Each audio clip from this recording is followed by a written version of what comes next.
In this video, I'll show you how to get started with the Video Asset Manager app. Let's start with the installation. After you download the app from the link provided, installing it is straightforward.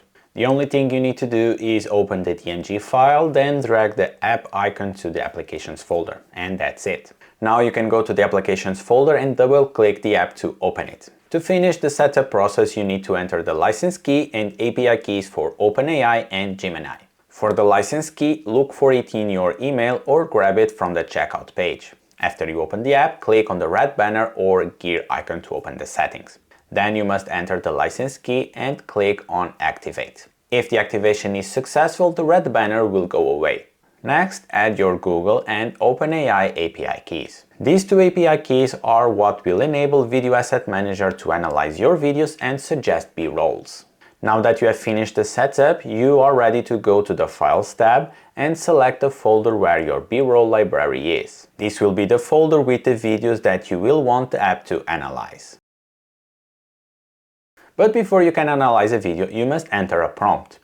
These will be the instructions Google will use to create the video analysis. I recommend a prompt that includes the guiding principles for the analysis, as well as giving an example of the quality of response you expect. Then you can go back to the Files tab, select the video you want to analyze and click the button to start the process. Then wait a bit for the app to upload the video and for Google's Gemini to send back a response. You can also queue videos and let the app analyze them sequentially in the background.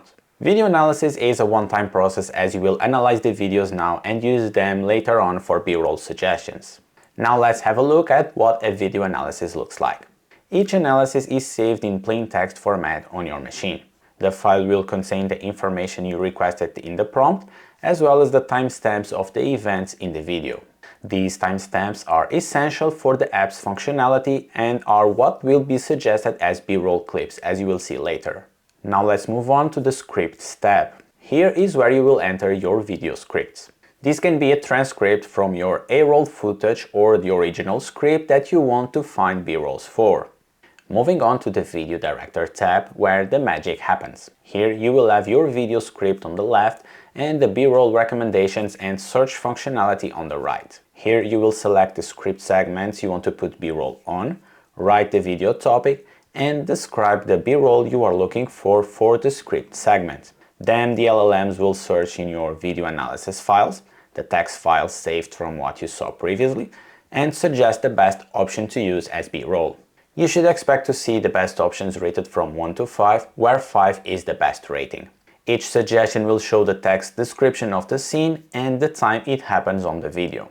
This will make it faster to know if a suggestion fits what you're looking for, instead of having to scrub your B-roll videos to find a few seconds to use. When you find a clip you are happy to use as B-roll, save the selection and the app will associate that B-roll with the script segment. To finish the video, I want to show you an example where I open a clip on my computer and go to the time proposed to confirm the B-roll fits what I am looking for.